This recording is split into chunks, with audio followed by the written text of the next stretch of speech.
State Street Corporation's fourth quarter and full year 2024 earnings conference call and webcast. Today's call will be hosted by Elizabeth Lynn, Head of Investor Relations at State Street. We ask that you please hold all questions until the completion of the formal remarks, at which time you will be given instructions for the question and answer session. Today's discussion is being broadcasted live on State Street's website at investors.statestreet.com. This conference call is also being recorded for replay. State Street's conference call is copyrighted and all rights are reserved. This call may not be recorded for rebroadcast or distribution, in whole or in part, without the express written authorization from State Street Corporation. The only authorized broadcast of this call will be housed on the State Street website. Now, I would like to hand the call over to Elizabeth Lynn. Good morning, and thank you all for joining us. With me today are State Street's Chief Executive Officer, Ron O'Hanley, Chief Financial Officer, Eric Abuhoff, and Investment Services CFO, and as we announced this morning, incoming interim CFO, Mark Keating. On today's call, Ron will provide an overview on 2024 performance and milestones achieved.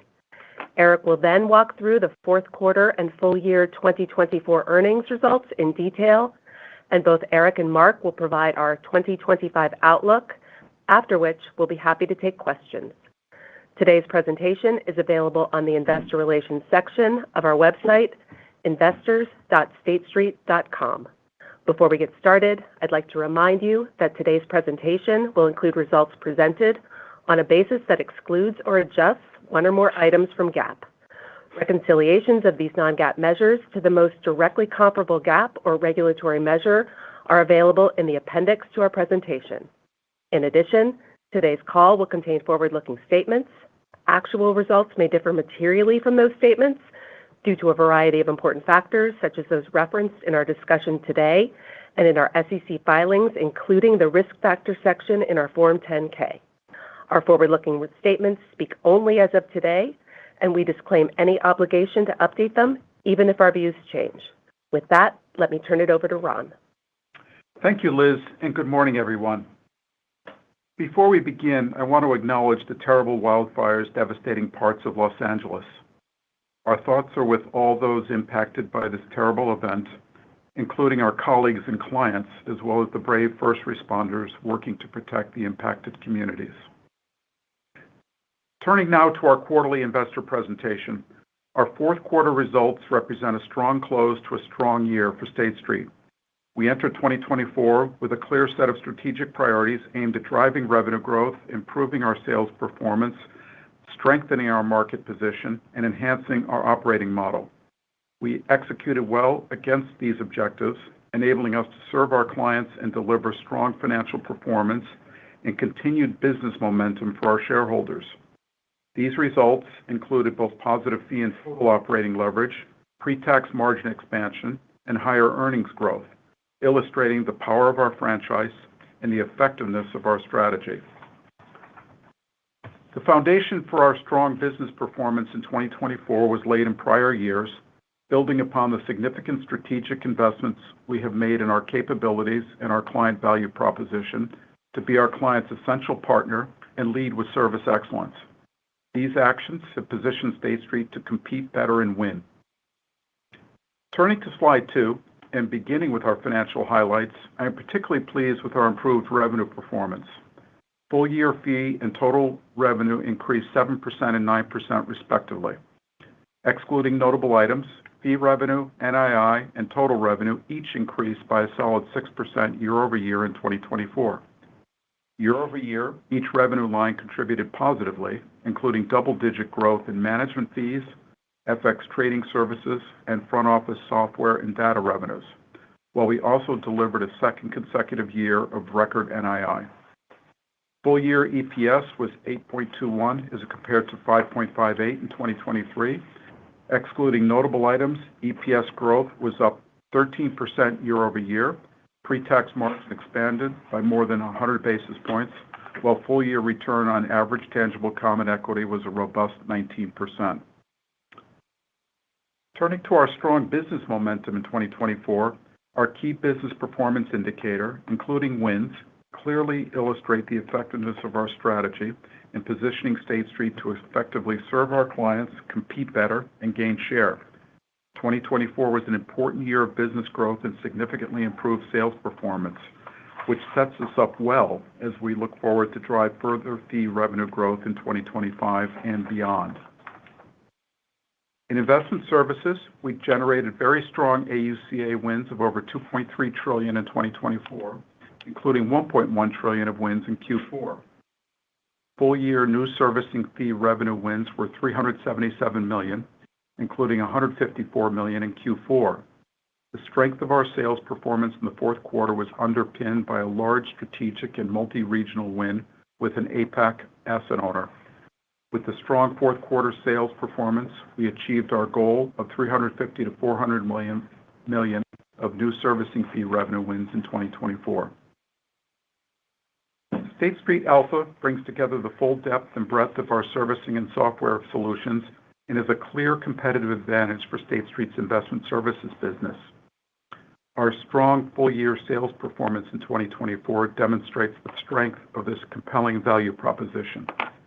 As a tangible proof point, of the more than $2.3 trillion of new AUCA wins in 2024, Alpha accounted for approximately 50% of those wins.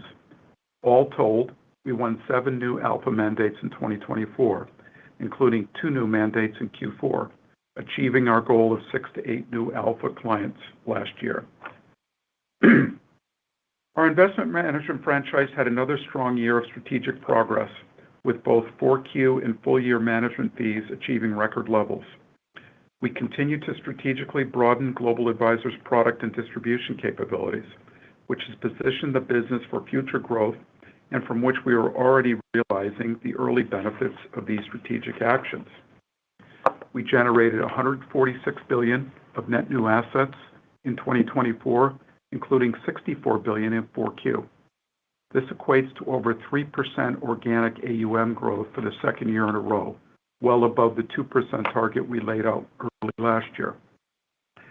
ETF inflows were a record in 2024, with record flows in our strategically important U.S. low-cost ETF suite, as well as in the EMEA region, gaining market share in both. We also had the highest number of ETF launches in Global Advisors' history last year and announced innovative partnerships with a number of market leaders aimed at leveraging our SPDR franchise to expand investor access to new investment opportunities. In addition, Global Advisors made a host of key strategic investments, most notably in Envestnet, a leading provider of integrated technology, data, and wealth solutions. This investment, consistent with State Street's wealth services strategy, will enhance our access to the independent wealth advisory and high net worth distribution channels, driving future growth. Building on a record year of inflows in 2023, our cash business generated an aggregate $32 billion of full-year inflows, while our institutional business also has had a positive year of inflows, with U.S. defined contribution again continuing to drive inflows with $28 billion in 2024. Turning to our markets and financing franchise, despite lower daily average FX volatility in 2024, FX trading services generated double-digit revenue growth supported by strong and growing client volumes. Turning to our balance sheet, our markets and financing franchise delivered strong loan growth in support of our clients, contributing to record NII performance in 2024 and supporting fee growth in private market servicing. Our strong balance sheet position enabled us to return $2.2 billion of capital to shareholders last year, including common share repurchases and a 10% increase in our quarterly common dividend per share.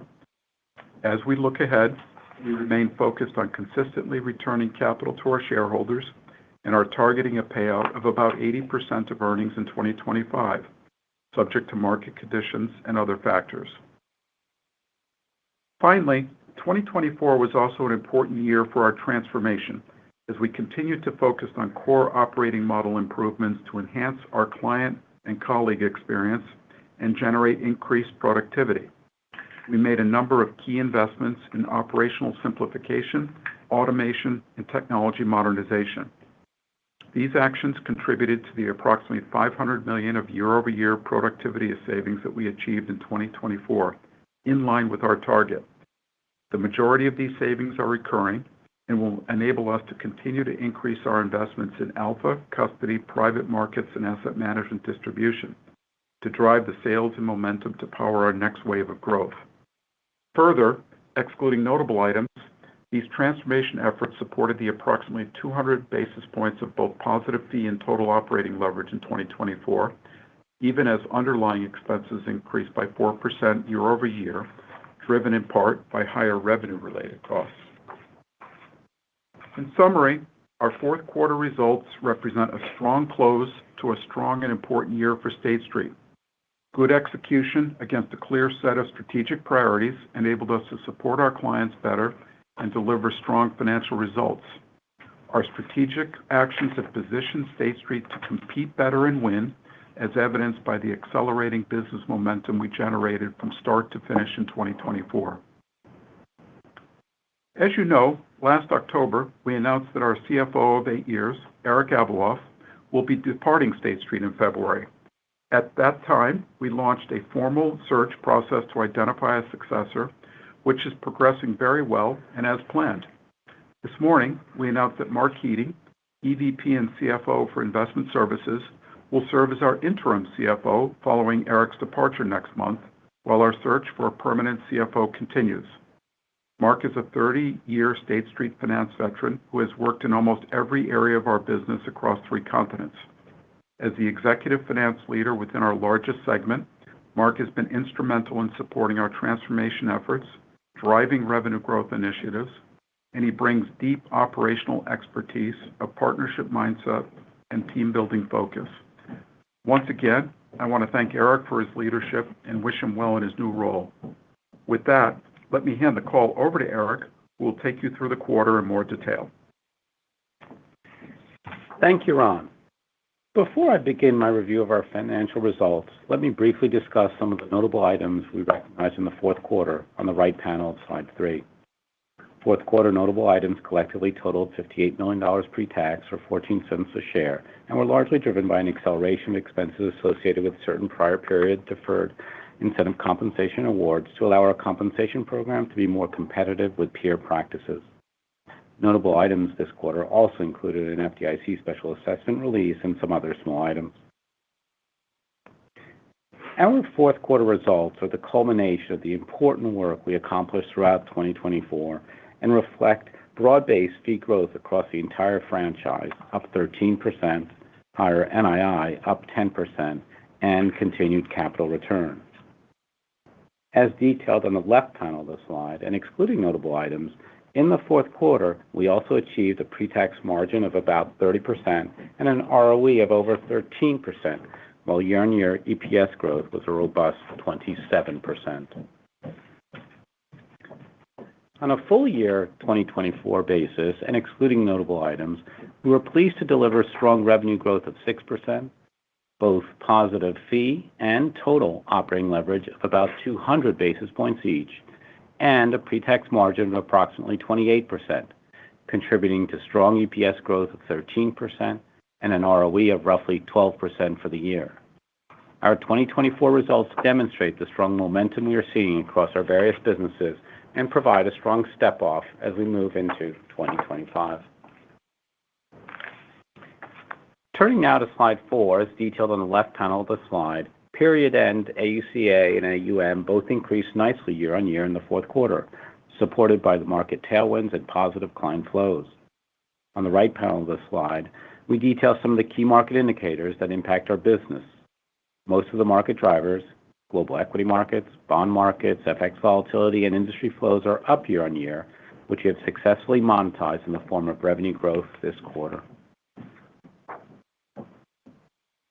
Turning to slide 5, we saw good momentum continue in our investment services business this quarter, with strong sales and strong installations. On a year-on-year basis, servicing fees increased 6%. The quarterly performance reflected higher average market levels and net new business, partially offset by pricing headwinds, lower client activity, and a previously disclosed client transition. The impact of that previously disclosed client transition was a headwind of roughly 1 percentage point to year-on-year growth, while lower client activity, including the asset mix shift into cash, was still a slight headwind to the year-on-year growth, though now abating as clients put more money to work. As Ron mentioned, we were pleased with the meaningful progress we achieved in our investment services business during 2024. With our strong performance in 4Q, we comfortably met our annual servicing fee sales goal of $350 to $400 million in 2024. In addition, our strategically important private markets business, which continues to be a key growth driver, increased 15% year-on-year in 4Q and represents approximately 9% of full-year 2024 servicing fees. Taken together, we are encouraged by the strategic progress we're making in our investment services business. Moving to slide 6, in the fourth quarter, management fees increased 20% year-on-year to a record $576 million, primarily reflecting higher average market levels and quarterly net inflows of $64 billion. As Ron mentioned, in 2024, we delivered organic AUM growth of over 3% for a second year in a row, as we continue to drive incremental net inflows through the expansion of our distribution and product capabilities. Product innovation continues to be a strategically important growth driver for global advisors. In the fourth quarter, we launched 3 new ETFs, bringing our full-year total to 24 new launches. Efforts such as these broaden our product capabilities and have contributed to the strong organic AUM growth we have achieved. So taken together, we are quite pleased with the strong performance of our investment management business in the quarter, which generated a pre-tax margin of approximately 32%. Turning now to slide 7, fourth quarter FX trading revenues increased 17% year-on-year as investor confidence and increased FX volatility drove double-digit increases in client volumes across most of our trading venues. Securities finance revenues increased 22% year-on-year in 4Q, primarily driven by strong prime services performance as we put another $2 billion of risk-weighted assets to work to support our clients. Agency lending volumes grew 25% year-on-year in 4Q as we continue to engage with our clients, even though U.S. equity specials activity and spreads remained muted. Moving on to software and processing fees, fourth quarter revenues were up 9% year-on-year, mainly driven by higher front office software and data revenue associated with CRD, which is described in greater detail on the following slide. Turning to slide 8 now, front office software revenues increased 10% year-on-year in 4Q, with our software-enabled and professional services revenues up a robust 25%. We continue to have very solid momentum in the front office, as evidenced by the record quarterly new bookings of $48 million in the quarter and over $70 million for the year. As Ron noted, we reported 2 additional alpha mandates wins in the quarter, bringing our full-year wins to 7. Importantly, all 7 of these mandates either included the back office as a component of the mandate or were built upon an existing back office relationship, consistent with our goal of prioritizing our sales mix towards faster time-to-revenue products. State Street Alpha continues to be an important differentiator for our business, and in 2024, a substantial portion of servicing fee and AUCA wins were driven by Alpha. Moving to slide 9, 4Q NII increased 10% year-on-year to $749 million, as higher investment portfolio yields and higher loan growth more than offset continued deposit rotation. On a sequential basis, NII increased 4%, primarily driven by higher deposit balances, with average non-interest-bearing deposits increasing $2 billion, as well as healthy loan growth. As detailed on the right panel of the slide, we benefited from very strong average deposit growth this quarter, as we saw more cash in the banking system and higher assets under custody, as well as typical fourth quarter seasonality. In addition, our continued focus on client engagement also helped to contribute to this strong growth, consistent with prior quarters. Average total deposits were up 15% year-on-year and 5% quarter-on-quarter, and 4Q marked our 5th consecutive quarter of sequential growth in average deposits. Our strong deposit performance, together with our targeted management actions throughout 2024, were the principal drivers of the improvement in our NII performance relative to our expectations at the beginning of last year. I'd also note that we modestly shortened our investment portfolio duration in the early part of the quarter in anticipation of rising long-end rates, and this mitigated the AOCI impact on our capital, which I'll come back to shortly. Turning to slide 10, as we calibrated our expense base to the more constructive revenue environment in the fourth quarter, we generated positive operating leverage of 4 percentage points, excluding notable items. And in 4Q, revenue-related costs, including performance-based incentive compensation, represented 3 percentage points of the 8% year-on-year increase in total expenses, excluding notable items. Employee benefits contributed to another percentage point. As we continue to invest in our business for future growth, we remain intensely focused on maintaining expense discipline. Outside of performance-based incentive compensation and employee benefits expenses, our fourth quarter compensation expense was roughly flat year-over-year. And as detailed on the bottom left of the slide, our pro forma headcount actually fell by an additional 4% year-on-year as we continued to benefit from our ongoing organizational simplification and process improvement initiatives. We continue to drive sustained productivity improvements through the transformation of our operating model and other savings initiatives in 4Q, totaling approximately $500 million of productivity savings in 2024, thereby meeting the target we set at the beginning of the year. This allowed us to self-fund roughly $375 million in incremental business and technology investments, including those that will drive further revenue growth. Moving to slide 11, our capital levels remain well above regulatory minimums, allowing us to put our balance sheet to work in support of our clients. As of quarter end, our standardized CET1 ratio of 10.9% was down approximately 70 basis points quarter on quarter. RWAs increased roughly $5 billion sequentially, largely due to the impact of the appreciating U.S. dollar on our FX trading business. In addition, we saw good volumes and utilization in our lending and prime services businesses, which also contributed to the RWA increase. We were pleased to deliver another quarter of increased capital return with common share repurchases of $550 million, up from $450 million in the prior quarter. Part of this came from our strong earnings generation and part from our active AOCI management, which I mentioned earlier. In total, we returned $770 million of capital to our shareholders in the fourth quarter, equivalent to a total payout ratio of 106%. And for the full year, we returned $2.2 billion of capital to shareholders for a total payout ratio of 87%. Turning to slide 12, let me first share some of the macro assumptions underlying our current view for the full year. We expect global equity markets to be up 5% point to point in 2025, which equates to the daily average being up approximately 8% year-on-year. Our interest rate outlook for 2025 broadly aligns with the forward curve as of the end of 2024, which I would note continues to move. In addition, we expect to see a modest increase in volatility.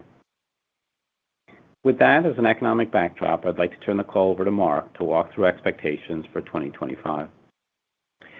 Thank you, Eric and Ron, for the introduction, and good morning, everyone. It's a pleasure to be on the call today. I am excited by the opportunity ahead of us at State Street as we aim to build upon the strong results we achieved in 2024. Now, turning back to slide 12. Based on the macro assumptions that Eric laid out for the full year and excluding notable items, we currently expect fee revenue will be up approximately 3 to 5%. This includes a headwind of nearly 1 percentage point to servicing fee revenue from the previously disclosed client transition weighted toward the second half of the year. Turning to NII, based on our current assumptions, we expect NII to be roughly flat for the full year, with a range from up low single digits to down by a similar amount in percentage terms. Of course, the path of NII is subject to global monetary policy and deposit mix and levels, which are difficult to predict. We currently expect that the 2025 expense growth rate will moderate relative to 2024, with expenses, excluding notable items, expected to be up approximately 2% to 3%. Importantly, we expect continued productivity savings will enable us to once again self-fund incremental growth investments in our business this year. One final point. With the outlook for a stronger U.S. dollar, we expect currency translation to have an unfavorable impact on fee revenues, but a favorable impact on expenses, worth roughly 1 percentage point each on fee revenues and expenses. So stepping back, given our positive outlook for fee revenue growth together with continued expense discipline, we currently expect to achieve another year of positive fee operating leverage, excluding notable items. I would also note that we see a path to delivering positive total operating leverage, excluding notable items in 2025, contingent mainly upon NII coming in roughly flat or slightly better, which is market dependent, and we will have more to say as we move through the year. Lastly, we expect an effective tax rate at or just above 22% for the full year. And with that, let me hand the call back to Eric. Thank you, Mark. As this is my final earnings call, I want to take a moment once again to say how much I've enjoyed my 8 years at State Street, and that it's been a privilege to work with Ron, the leadership team, and the thousands of fellow employees that I've had the pleasure of collaborating with. At this point, I'm leaving things in the good hands of Mark and the whole finance team. And finally, I'd like to thank all of our analysts and shareholders. I've appreciated your engagement, your candor, and your support over the past 8 years. And with that, let me hand the call back to Ron. Thank you, Eric. As we look ahead to 2025, we are intensely focused on a set of strategic priorities to deliver for our clients, shareholders, and people. These are: 1, driving revenue growth by sustaining the solid, broad-based growth and momentum we are seeing across our businesses. 2, further advancing operational excellence to deliver enhanced productivity and client service. And 3, continuing to develop an even higher performing culture, employee experience, and destination for talent. To conclude, we are encouraged by the strategic and financial progress we made in 2024, and we look forward to continuing that progress as we move into 2025. Operator, we can now open the call for questions. Thank you. If you would like to ask a question, please signal by pressing star 1 on your telephone keypad. If you're using a speakerphone, please make sure your mute function is turned off to allow your signal to reach our equipment. Again, please press star 1 to ask the question, and we'll pause for just a moment to allow everyone an opportunity to signal for questions. Our first question comes from the line of Alex Blostein from Goldman Sachs. Your line is open. Hey, good morning, everybody. Thank you for the question. I was hoping we could start with a question around service and fee growth outlook. Your slide implies that you expect to see some growth there in 2025, given favorable market and organic growth. The favorable market point makes total sense, pretty reasonable, and organic growth feels right as well, given the momentum you see in the business. But maybe what are some of the other assumptions in terms of client retention or attrition rates? Pricing has always been a factor as well, so maybe just a little more granularity there on that, as well as what are your sales growth expectations for 2025 within servicing? Thanks, Alex. This is Mark Keating. I'll take that, and nice to meet you. Look forward to working with you. When I think about the momentum in our servicing fee business, I think it's important maybe if we go back a little bit and think through where we've come from, because this really has been a multiple-year journey in how we're building our servicing fee business. About a year and a half ago, we laid out a plan on how we're going to power our sustainable growth in our servicing fee business. At that point, we knew we needed to perform better in our kind of core custody and servicing business. Our near-in history at that point in time, if you recall, and I think we've talked about this a couple of times, we had been doing sales of approximately $140 to $160 million a year in 2019 and 2020. We then took a step up in 2021 and 2022 to around $250 to $260 million. And at that point, we set a goal for ourselves, which is the target that we've been talking to and that you know now, which is around the 350 to 400 million range. We did 300 last year, and today we're announcing that we did nearly 380 million. And it's important to note, too, of that 380 million, about 85% of that is related to the back office, which, as you all know, brings NII, brings FX, brings securities finance, and a lot of other products that we can cross-sell. So when you think about it in that way, as I just laid out, we've really increased our servicing fee sales about 45% from 2022 and over 250% from 2020. And we did that by restructuring our sales teams, our RM teams, realigning incentives, focusing on service excellence, and importantly, as we've talked about, investing in our business, products and services, features and functionality. Eric mentioned our growth in private markets. I think it's a good example of that. And so we expect that to be the range right now for our business. And as we target that, the team knows that is the level that we need to achieve in order to grow the business. And when you talk about things like revenue retention, you mentioned, we tend to talk about our business around 97%. That's a target we've set for ourselves. That's consistent. And then also we tend to target about 2% of fee compression, which has been consistent. So that level of 350 to 400 is in the equation that we need in order to provide sustainable growth. One other way to think about the sustainability of our fee revenue growth, servicing fees, is to also take a look at the backlog that we've been now disclosing over the last several quarters, which is roughly 350 million at the end of 2024.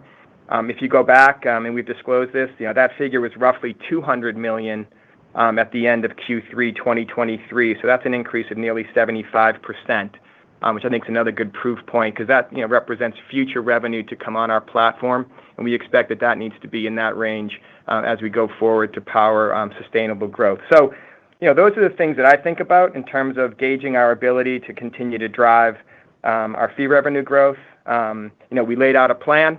We reported on that plan. We continue to measure ourselves against it, and we are delivering on it. So hopefully that's some helpful context. Yep. No, that's great. Very helpful framework. I appreciate that. Yep. Go ahead, Ron. Alex, what I would add to what Mark said is kind of why do we believe that this is sustainable? Because there were three things that enabled what Mark described. One was an intense focus on improving service quality, which had a lot to do with the technology investments that we were starting to make back then, and now have come to fruition. We've got a few more that we want to make.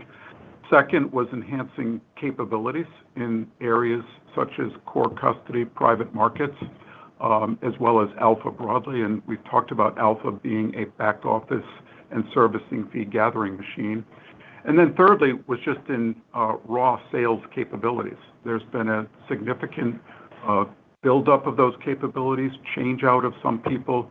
So that stuff is all in place and therefore gives us a lot of confidence as we look forward. Great. Very helpful. Thank you both. My follow-up is around capital management. And Ron, I heard you say 80% or 80% plus for 2025 payout. But given the fact that Tier 1 leverage, I think, slipped a little bit at the end of the quarter, given the higher balance sheet, and the client activity component also seems to be a bit more.